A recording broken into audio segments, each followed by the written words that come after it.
Se me oye bien, ¿no?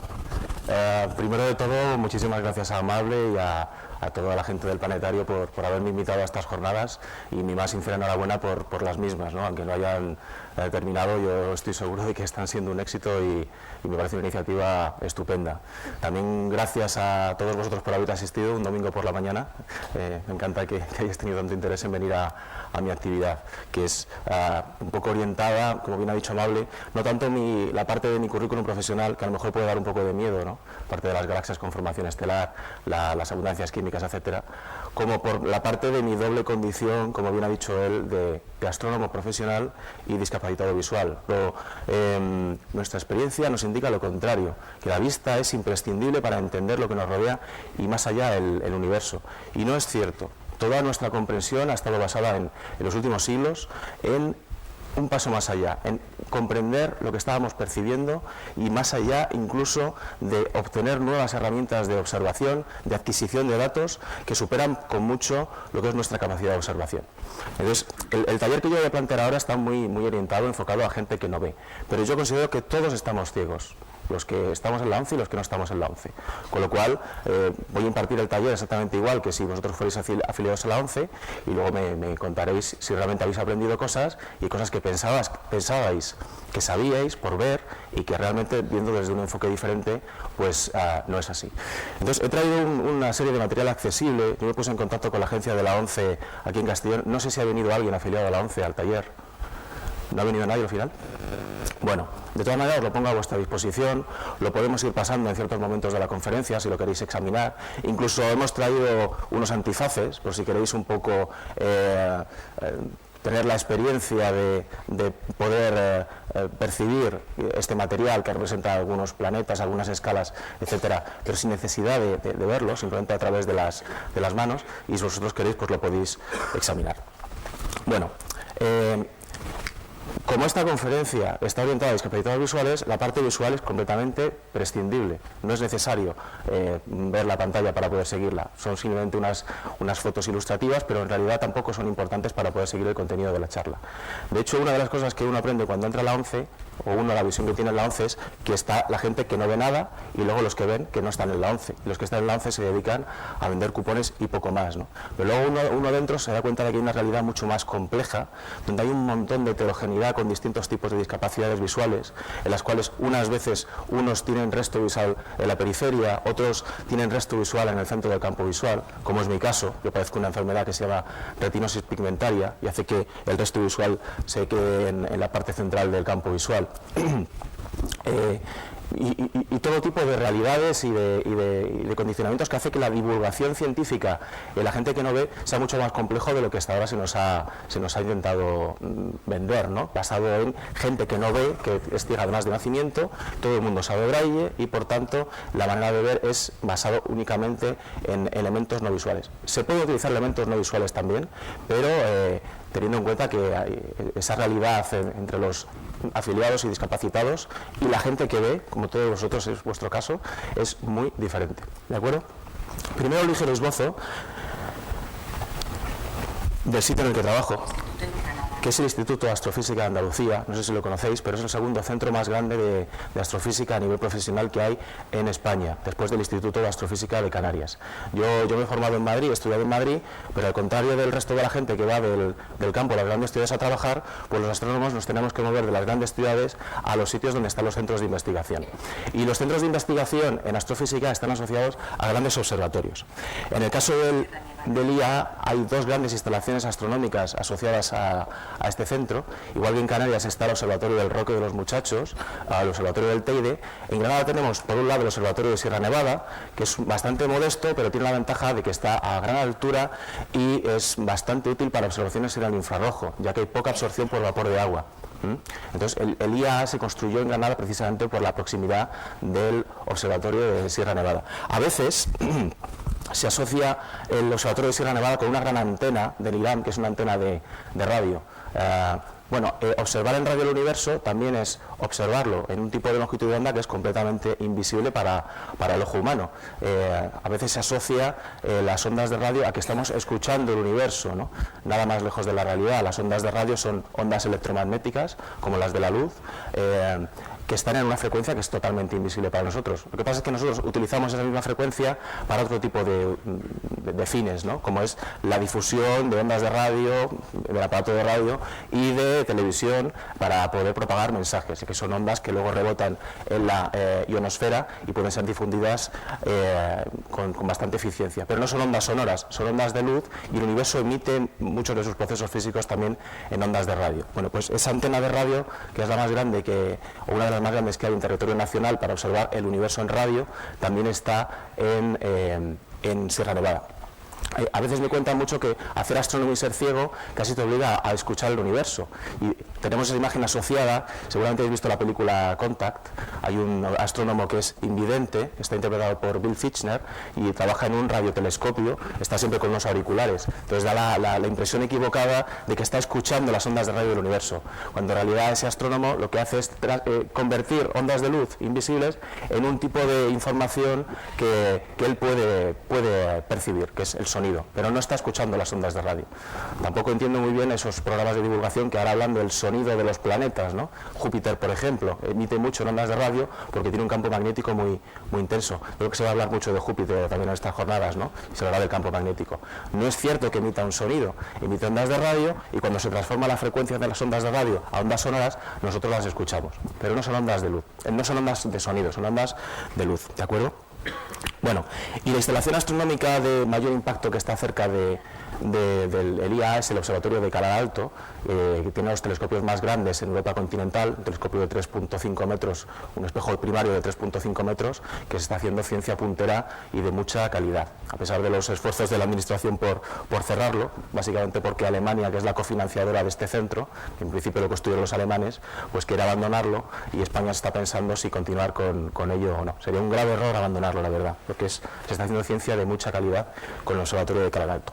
Bueno, entonces, hacer astronomía, como decía antes, no es simplemente hacer uso de la vista, echarse al monte o a la playa y observar el cielo y apreciar las imágenes. Hacer astronomía es algo más. Yo soy astrofísico, aunque yo me considero astrónomo también, y en realidad un astrónomo va más allá porque intenta comprender qué es lo que está sucediendo más allá de lo que está observando. A mí esta lámina del siglo XVIII me encanta porque ilustra muy bien exactamente lo que es un astrónomo.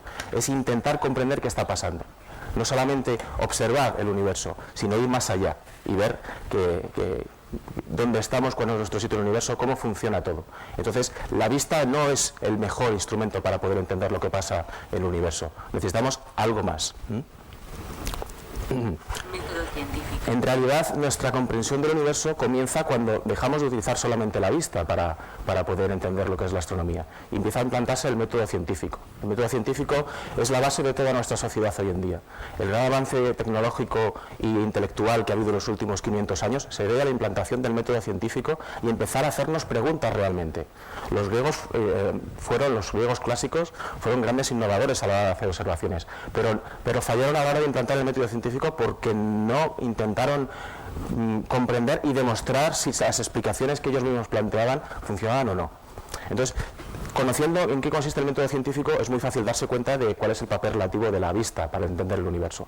La observación es importante, es la base del método científico, pero después de la observación hay que hacerse preguntas sobre lo que uno ha observado, diseñar experimentos, diseñar teorías que expliquen las observaciones y luego realizar esas observaciones, teorías, experimentos para refutar o confirmar lo que uno ha hecho. Entonces, una persona que no ve, desde el primer momento, puede ser teórico, puede hacer diseño de experimentos, puede compartir análisis de los resultados. Es decir, una persona que no ve, insisto en que todos no vemos, y lo veremos al final, puede participar en ese proceso de manera muy eficiente. De hecho, hay muchos matemáticos y astrofísicos teóricos que han sido invidentes. El caso más llamativo es el de Leonhard Euler, que es el matemático más famoso del siglo XVIII, es el científico con mayor productividad científica de toda la historia. Su obra se puede condensar en más de 100 volúmenes, y era invidente. ¿De acuerdo? Bueno. España nocturna. Otro ejemplo de lo ciegos que estamos, aunque si hay aquí amantes de la astronomía amateur lo sabrán muy bien, es el hecho de que prácticamente vivimos de espaldas al cielo nocturno en las grandes ciudades, ¿no? Hace falta alejarse varios centenares de kilómetros, pues en caso de las grandes ciudades como Madrid o Barcelona, para poder tener una visión clara del cielo. E incluso las zonas de observación del cielo se están quedando reducidas a reservas de espacio protegido, las reservas Starlight, por ejemplo, ¿no? Aquí yo creo que el observatorio profesional más cercano debe ser el de Javalambre, en Teruel, que también está protegido, pero realmente hay que alejarse para obtener una observación muy precisa de lo que es el cielo. Es decir, la mayor parte de la gente de las ciudades está tan ciega como los que están afiliados a la ONCE. Espectro electromagnético. Y más allá de eso, además es que nuestra capacidad visual es muy limitada. Nuestro ojo es solamente capaz de percibir un 0.01% de lo que es todo el espacio electromagnético de frecuencias, que se extiende desde las ondas de radio, como dije antes, pasando por las microondas, el infrarrojo, la pequeña porción de espectro visible que nosotros podemos percibir y que está condicionada básicamente por el máximo luminosidad del Sol. Nuestro ojo se ha ido adaptando y evolucionando durante millones de años para poder ver en aquella franja del espectro que se adapta mejor a la luz solar. Y luego las radiaciones más energéticas, como son la ultravioleta, los rayos X, rayos gamma, muchas de ellas son totalmente no solo invisibles para el ojo humano, sino que no llegan a la superficie de la Tierra, afortunadamente, porque si no, la vida no se hubiera podido desarrollar. Así que es necesario, para poder observar el universo en estas longitudes de onda, que nos están dando muchísima información acerca de los procesos más energéticos del universo, incluyendo explosiones de supernova, galaxias activas, explosiones de rayos gamma, hay que lanzar satélites, observatorios espaciales, más allá de la atmósfera para poder observarlo. En ese caso, incluso en los pasos del método científico que yo comentaba antes, una persona invidente puede formar parte de lo que es la astronomía observacional, porque no tiene que estar con su telescopio mirando el cielo directamente, sino que depende de grandes observatorios, grandes instalaciones que están en sitios que están protegidos, como son los observatorios que yo he citado antes o los observatorios espaciales, y luego uno ni siquiera tiene que ir allí cómodamente desde su despacho, conectado a la red. Yo, por ejemplo, lo que hago es mandar propuestas de observación, hacen las propuestas por mí, no porque no me guste ir, a mí me encantaba ir, he ido a observar muchas veces a distintos observatorios, pero ya no puedo hacerlo. Pero no por eso he dejado de hacer astronomía, sino que encargo las observaciones que quiero hacer, si consigo el tiempo, y me lo mandan a mi despacho, no tengo ni que trasnochar, ¿no? Bueno, es más, hoy en día con internet y los medios que hay, incluso hay astrónomos aficionados que no saben observar. Se pueden hacer análisis de datos tomados de la red, de los grandes muestreos de galaxias, de estrellas, y hacer astronomía sentado cómodamente ante el ordenador. Hay un proyecto del cual yo he formado parte, que es el de las galaxias guisantes verdes. He hecho el análisis químico de estas galaxias, que son puntitos, son galaxias muy compactas, y en muchos catálogos automatizados de estas galaxias fueron consideradas como estrellas. Para poder identificarlas como galaxias hubo que recurrir a un montón de voluntarios de lo que se llama el Zoo de Galaxias, que analizaron los datos de un muestreo masivo que se llama SLOAN, que se hace en Estados Unidos y que tiene millones de fuentes luminosas del cielo, y estos voluntarios, mirando las imágenes una a una, consiguieron recopilar cuáles eran estas galaxias guisantes verdes. Bueno, vamos a hacer ahora un paseo. Seguramente voy a dar muchos conceptos con los cuales ya estáis relacionados, pero desde una perspectiva diferente, que es lo relativo que es el empleo del sentido de la vista para poder adquirir la información de lo que sabemos acerca de nuestro universo. La primera gran mentira que nuestros ojos nos indican acerca de la astronomía es que la Tierra es plana. Y eso es una verdad que todavía incluso hay gente que sigue pensando, porque sale y lo que ve es que el horizonte es plano y no tiene ninguna noción de que la Tierra sea redonda. La razón de esto es simplemente un error de perspectiva. Es el mismo error que podemos cometer cuando un objeto lo acercamos demasiado a la cara como para poder apreciar cuál es su forma, ¿no? Esa es la razón por la que no tenemos la percepción de que la Tierra sea redonda y no plana. Los científicos que se dieron cuenta de esto fueron por un gran poder deductivo. Detalles tales como que un barco, cuando se alejaba de puerto, escondía primero su casco y al final lo que se dejaba de ver al final era su mástil, ¿no? O la noción de que las constelaciones que se veían desde distintas latitudes eran también diferentes. Por tanto, no era evidente, no lo es aún, saber que la Tierra no es una esfera. Lo que pasa es que es una esfera muy grande, es una esfera que tiene unos 40.000 kilómetros de longitud de circunferencia, lo cual quiere decir que un avión comercial de los de hoy en día, que a una velocidad media de 800-900 kilómetros por hora, pues tardaría más de 2 días en dar una vuelta al globo. Es decir, nuestro planeta, a pesar de lo que pueda parecer al final, es bastante grande. Y hasta que no se hizo la primera circunnavegación a principios del siglo XVI, se tardaron 3 o 4 años en completarla, no hubo una constancia, una noción empírica de que eso era así. Por parte de bueno, Magallanes fue el que salió, al pobre se lo comieron por el camino y al final acabó llegando Elcano a España, a Puerto, fue el que lo demostró. Hoy en día tenemos pruebas un poco más evidentes a través del sentido de la vista de que la Tierra es redonda, como pueden ser las imágenes de nuestro planeta tomadas desde fuera de la Tierra, ¿no? Mucha gente cuando yo doy estas charlas en la ONCE me preguntan, ¿pero eso es cierto? ¿Ha llegado el hombre a la Luna? Bueno, vamos a pensar que es cierto, ¿de acuerdo? Esto no es un fotomontaje y que realmente lo que se ve de la Tierra es que es una esfera. Un poquito achatada por los polos debido a la rotación terrestre, pero la Tierra, a pesar de lo que nuestro sentido de la vista nos indica, no es plana. Bueno. Otro de los elementos que nuestra vista nos puede llevar a confusión, los dos astros más brillantes del cielo son el Sol y la Luna, y se da la curiosa circunstancia de que tienen un tamaño que es prácticamente el mismo, un tamaño angular. Entonces, ¿cuál está más cerca, cuál está más lejos? Bueno, está más cerca la Luna porque los eclipses, la Luna pasa por delante del Sol y tapa el disco solar. Por tanto, se sabía que la Luna estaba algo más cerca que el Sol. Pero ¿cuánto? No se podía saber a simple vista, ¿no?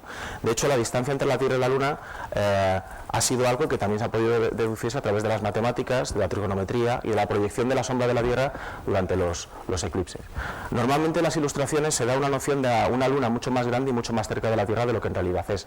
Entonces, bueno, hay una lámina, no sé si estaréis interesados en verla, que yo paso a la gente afiliada al ANCE, que demuestra cuáles son las escalas reales de la Tierra y la Luna. Pero bueno, para que tengáis una visualización un poco gráfica de lo que es, no sé si estáis interesados en verlas, a lo mejor Amal o mi mujer Yolanda, que está por aquí ayudándome, las podéis ver. Si la Tierra fuera del tamaño de un balón de baloncesto, la Luna sería del tamaño de una pelota de tenis que está a 30 metros de distancia. Es decir, que la Luna no está tan cerca como las ilustraciones y los vídeos muchas veces nos demuestran. Y esa distancia es de 384.000 kilómetros en promedio, porque la Luna no siempre está a la misma distancia. Lo que quiere decir que el avión del que hablábamos antes, que tardaría 2 días en dar una vuelta alrededor de la Tierra, tardaría 2 semanas en llegar a la Luna. La Luna está mucho más lejos de lo que muchas veces se nos transmite a través del sentido de la vista. Esto es importante porque, insisto, una persona que ve, en cuanto lo ve en una ilustración, se lleva a la mente un esquema de distancias y de tamaños del cual ya no duda, porque lo ha visto, y no sé luego lee, o lo lee pero no lo interpreta, lo que son las cifras. Entonces, a lo mejor la primera gran mentira es que la Luna no está tan cerca de la Tierra y es más pequeña de lo que se piensa, o más grande en este caso, es más grande. Bueno. ¿Cómo es la Luna? Hay otra maqueta de la Luna que también a lo mejor podéis pasar, en la cual se aprecia un poco cuál es su relieve. Ese relieve, esa falta digamos, que se aparte un poco de lo que es una esfera perfecta, que es lo que se pensaba que era hasta la llegada del telescopio para fines astronómicos, también se puede percibir a través de las manos, pero también fue cuando el hombre derribó un poco el muro de seguir utilizando su vista para observar el Sol y la Luna. Cuando Galileo apuntó al cielo, por primera vez al cielo, el telescopio, por primera vez al cielo, observó que no era perfecta, se salía un poco de lo que era la quinta esencia que había sugerido Aristóteles, de los cuerpos perfectos, más allá de lo que era la Tierra imperfecta, ¿no? Fue la primera gran sorpresa. La Luna realmente tiene cantidad de accidentes geográficos, cráteres, mares que no son mares, que también se pudo apreciar cuando se mejoró la calidad de los telescopios. Se interpretó de que las manchas más oscuras, las zonas más lisas de la Luna eran mares, pero en la Luna, como sabéis, no hay ni una gota de agua, gota líquida, aunque se sabe ahora que hay agua dentro de las moléculas del polvo de las rocas de la Luna, pero no hay agua líquida y por tanto las manchas oscuras que se ven, a pesar de que parezcan mares, no lo son. Bueno. Por supuesto, la gran mentira que nuestros ojos nos están indicando es la de que el Sol gira alrededor de la Tierra y no al revés, que es la Tierra la que gira alrededor del Sol. El año pasado hubo una encuesta de la FECIT, la Fundación Española para la Ciencia y la Tecnología, que decía que todavía un 25% de los españoles cree que es el Sol el que gira alrededor de la Tierra. Y yo francamente no les culpo, soy científico. porque hay gente que cree a pies juntillas lo que sus sentidos les están indicando, y eso es algo muy evidente que vemos todos los días. El sol se levanta por el este, llega a su cenit en el sur al mediodía y luego se vuelve a poner por el oeste. Y yo no noto que me esté moviendo. ¿Cómo voy a ser yo el que se está moviendo?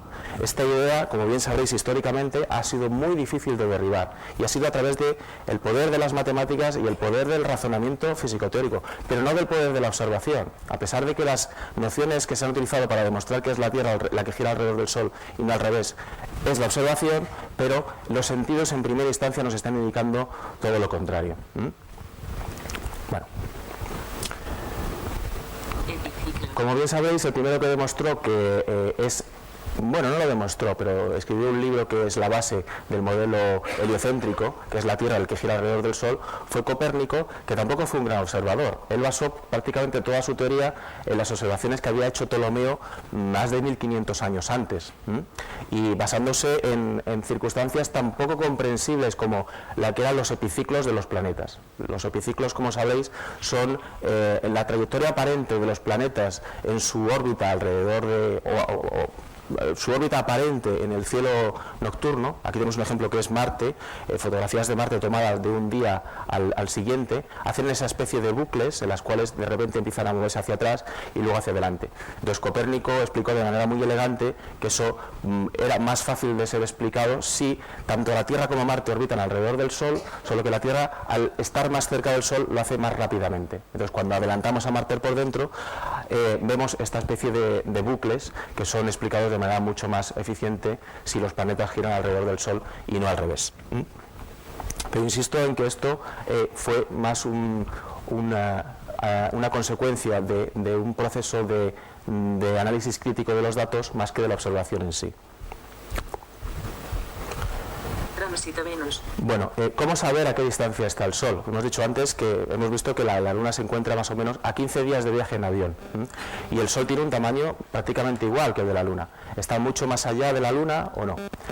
De nuevo, la manera de deducir la distancia a la que estaba el Sol, y a raíz de ahí la distancia a la que están todos los planetas, porque Kepler ya había establecido la relación entre los periodos de órbita de los planetas y las distancias al Sol, pero faltaba saber a qué distancias estaban unos planetas de otros. Pues aunque yo he puesto ahí una foto del tránsito de Venus, desgraciadamente ninguno de nosotros podrá ver ya ningún tránsito de Venus, porque se producen un par de ellos cada 100 y pico años, y los dos últimos fueron en 2004 y creo que 2011. En realidad, la primera estimación del diámetro del sistema solar fue hecho por otro astrónomo que al final se quedó ciego, que fue Giovanni Domenico Cassini. Llegó a ser director del Observatorio de París, y lo que fue es medir la paralaje del planeta Marte. Él se quedó en París midiendo la posición de Marte en un momento dado en relación al fondo de atrás de las estrellas, y mandó al becario de turno a la Guayana Francesa para que midiera la misma posición de Marte en el mismo instante. Entonces el método de la paralaje lo que permite es, mediante el desplazamiento angular de un objeto en relación al fondo, que se supone de estrellas infinito, pues por el método de la trigonometría dedujo la distancia a Marte y a partir de ahí la distancia al Sol. El tránsito de Venus es otra manera de hacerlo. Lo que pasa es que se utiliza el tiempo, digamos. Sabiendo el diámetro de Venus, se sabe que se puede ver que el momento en el cual entra el Venus por delante del Sol, obviamente esto hay que hacerlo con filtros muy especiales, y el momento en el cual deja de pasar por delante del disco del Sol, también puede saberse la distancia entre Venus, la Tierra, y por tanto entre Venus y el Sol y la Tierra y el Sol. Bueno, pues resulta que el Sol estaba muchísimo más lejos de lo que se pensaba. Estaba aproximadamente a 150 millones de kilómetros. Es decir, comparando con la distancia que hablábamos antes, de 384.000 kilómetros de la Luna, pues aproximadamente son 400 veces más lejos. Lo que quiere decir también que el Sol, si tiene el mismo tamaño angular aparente que la Luna, a pesar de lo que nuestros sentidos nos indican, es 400 veces más grande que la Luna. El mismo avión de antes tardaría aproximadamente 20 años en llegar al Sol. El Sol está muy lejos y es enormemente grande en proporción a lo que son el resto de los planetas. Sistema solar. En ese caso, el seguir midiendo las distancias en kilómetros deja de tener sentido, y empezamos a utilizar la velocidad de la luz como un indicador de lo que son las distancias.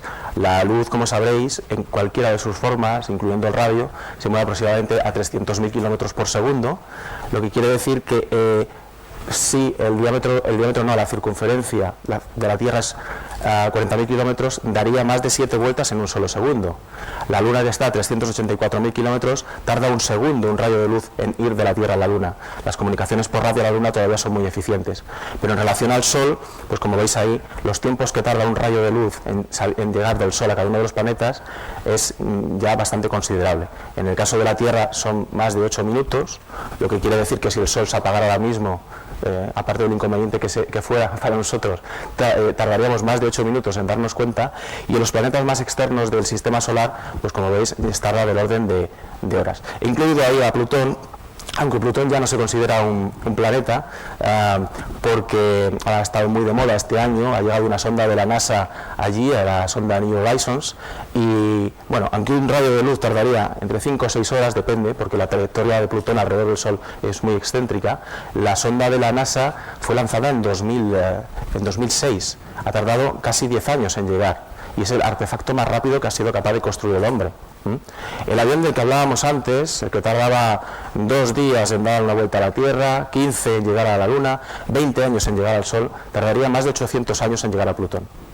Nuestro sistema solar es grande. De hecho, la ilustración que yo he puesto ahí es totalmente equívoca. Lo he puesto para que todo quepa, que es lo que se suele hacer en los libros. Entonces tenemos una noción de los planetas muy grandes, muy juntos unos de otros, y a distancias muy parecidas unos de otros. Pero el sistema solar es muy grande y está, digamos, un poco ahora mismo al límite de lo que el hombre es capaz de llegar con sus sondas.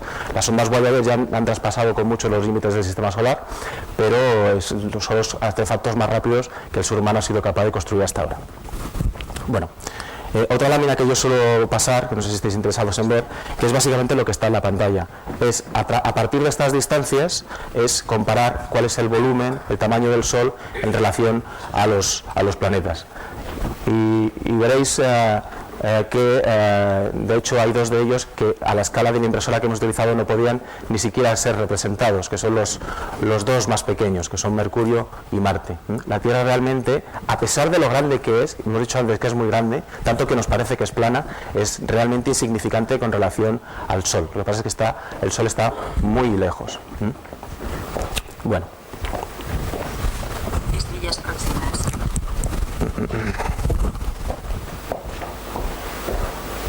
Vale.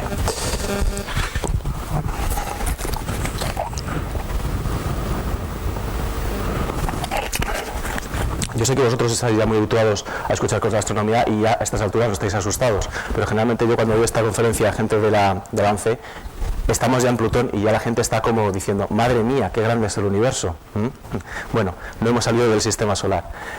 La siguiente gran mentira, entre comillas, que nuestros ojos nos indican es qué son las estrellas y a qué distancia están las estrellas. La primera vez que se pudo saber que las estrellas es lo mismo que nuestro Sol, digamos, que nuestro Sol es una estrella, solo se pudo hacer también cuando se empezó a analizar la luz de una manera diferente, lo que en realidad supone el inicio de lo que es la astrofísica, que es cuando empezamos a descomponer la luz en sus distintas frecuencias, a hacer espectroscopía. En ese caso, Joseph von Fraunhofer, a principios del siglo XIX, hizo pasar luz del Sol a través de un prisma, vio que tenía una serie de rasgos en ciertas longitudes de onda, que correspondían, él no lo sabía en ese momento, a transiciones entre distintos elementos químicos, y vio que el resto de estrellas también tenían esa misma huella. Con lo cual, aunque Giordano Bruno ya lo había sospechado y lo habían quemado por ello 300 años antes, se demostró por primera vez que las estrellas y el Sol es lo mismo. Lo cual, insisto, es totalmente contrario a lo que nuestra intuición perceptiva nos está indicando.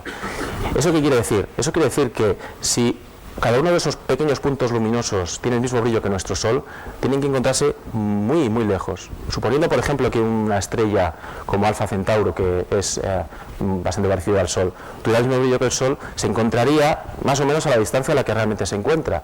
Volviendo de nuevo a la escala de tiempo-luz, está, como bien sabéis, a 4 años luz. Estábamos hablando antes que nuestros artefactos mecánicos están explorando los límites del sistema solar que se encuentran a horas luz. Y las estrellas más cercanas están a años luz, a distancias que son realmente insalvables ahora mismo para la humanidad. Confiemos en que en un futuro dejen de serlo, pero están muy lejos. El avión al que aludía antes, que tardaría 800 años en llegar a Plutón, bueno, pues en llegar a Alfa Centauri tardaría millones de años. Incluso la sonda New Horizons necesitaría aproximadamente 20.000 años a la velocidad actual, o las Voyager, para llegar a la estrella más cercana, ¿de acuerdo? Eso es algo que nuestros sentidos, está totalmente fuera de lo que nuestros sentidos nos indican. A mí me parece realmente absurdo intentar transmitir esta idea a través de imágenes y de ilustraciones y de animaciones. De verdad, es totalmente irrelevante que seamos capaces de ver o no. Esta información solamente es aprehensible por la mente a través de nuestro poder abstractivo. Es irrelevante que veamos o no. Bueno, esas son las más cercanas. Luego realmente descubrimos, mediante el empleo de la espectroscopía, que las estrellas no son todas iguales. Empezamos a ver que tienen colores diferentes, empezamos a ver que seguramente las que veamos más brillantes no lo son porque están solo más cerca, sino que también son estrellas muy brillantes, y la teoría de estructura estelar nos empieza a hablar de cosas tan poco intuitivas como, por ejemplo, las estrellas más masivas, que deberían ser las que más tiempo duran porque tienen más combustible, pues resulta que es al contrario, son las que menos tiempo viven, ¿no? O que al revés, las estrellas poco masivas, prácticamente invisibles, a no ser que sea con telescopios, son las estrellas que más tiempo duran. Eso es porque el tiempo que tarda en vivir una estrella no depende tanto de la cantidad de combustible nuclear que tiene, que suele ser el hidrógeno, como de la presión que ese combustible sufre. A mayor masa de esa estrella, mayor presión sufre el hidrógeno y se consume de manera mucho más rápida. Es por eso por lo que afortunadamente en nuestro entorno no hay estrellas muy masivas. Son las estrellas que emiten más en radiaciones energéticas, que son completamente dañinas para la vida. En cambio, estrellas de tamaño medio como la de nuestro Sol son estrellas que duran, como nuestro Sol, duran mucho tiempo y son los principales candidatos para albergar sistemas planetarios y albergar vida.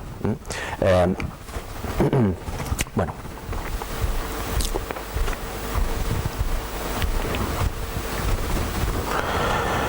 La Vía Láctea. Otra gran mentira a la que nuestros ojos e incluso los telescopios de tamaño medio nos indican es, bueno, primero de todo, cuando Galileo apuntó por primera vez con su telescopio a lo que era el disco de la Vía Láctea, descubrió que no era solamente una nube de luz difusa, lechosa, sino que a su vez estaba compuesto de otras muchas estrellas. No solamente existían las estrellas que se pueden ver a simple vista, que en el primer catálogo que hizo Hiparco ronda alrededor de las 1000 estrellas a simple vista. Eso desde un cielo completamente oscuro. Hoy desde una gran ciudad, pues quizá pueda verse un puñado de ellas nada más, ¿no? Pero Galileo descubrió con el telescopio que la Vía Láctea, ese disco que estaba ahí, está compuesta de muchas estrellas. Durante mucho tiempo luego ya se sabía que la Tierra había dejado de ocupar el centro del sistema solar, y luego llegó un poco el dilema de qué lugar ocupaba el Sol dentro de ese disco de estrellas que es la Vía Láctea. Desde el punto de vista observacional se pensaba que el Sol tenía que ocupar el centro, porque la densidad de estrellas de la Vía Láctea en todas sus direcciones era más o menos la misma. Pero eso es la misma mentira a la cual podemos llegar como conclusión cuando estamos en un bosque y vemos todo rodeado de vegetación muy frondosa. Entonces podemos llegar a pensar que estamos en el centro del bosque, porque lo vemos todo igual en todas direcciones. Lo que pasa es que ese disco de estrellas está formado no solamente de estrellas, sino también de gas, de polvo, que absorbe la radiación. Y resulta que el Sol en realidad no está en el centro, sino que, bueno, fue Curtis Shapley, un astrónomo de principios del siglo XX, esto es algo que sabemos solo desde hace 100 años, vio la estructura de otros objetos que estaban, voy a poner esta otra,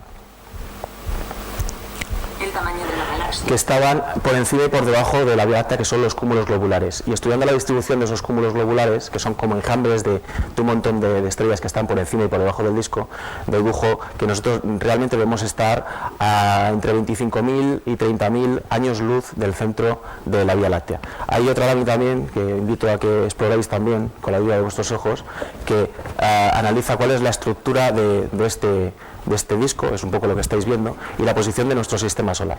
Es decir, a pesar de que las estrellas más cercanas están a orden de años luz, nosotros estamos a su vez a miles de años luz del centro de la Vía Láctea, y encima ese centro de la Vía Láctea es totalmente invisible en radiaciones visibles. Lo que sabemos hoy del centro de la Vía Láctea se ha descubierto gracias a telescopios infrarrojos, y la luz ha tardado pues más de 25.000 años, 26.000 años luz, 26.000 años en llegar desde el centro de la Vía Láctea.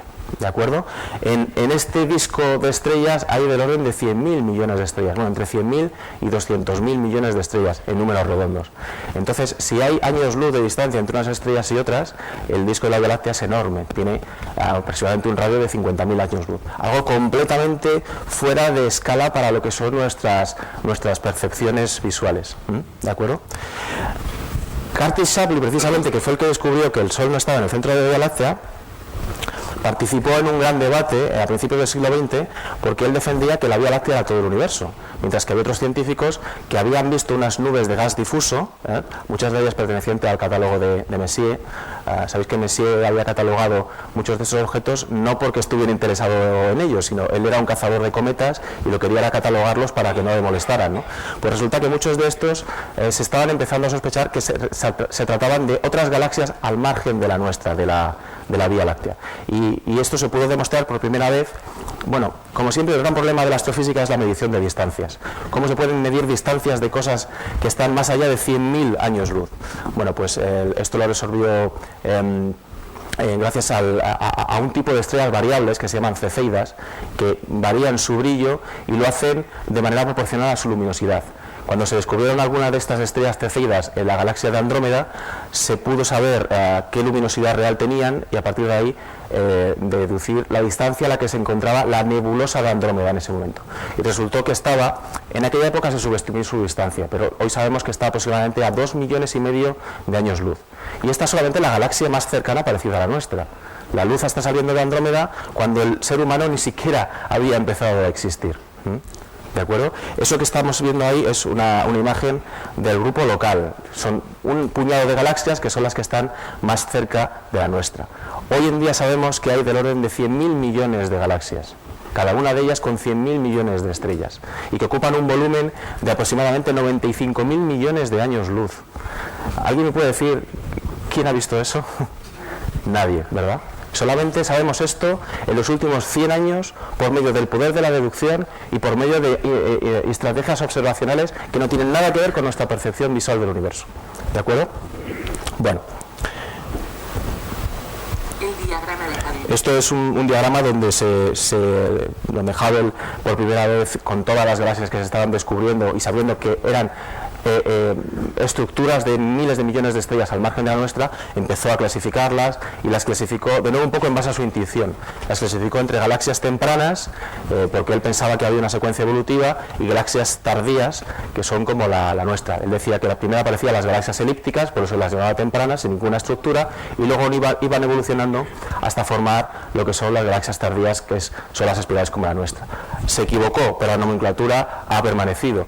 Primero se forman las estructuras espirales y luego muchas de las galaxias interaccionan con ellas, esta estructura se disuelve, se destroza, y las galaxias elípticas es un poco lo que permanece al final de la evolución de una galaxia.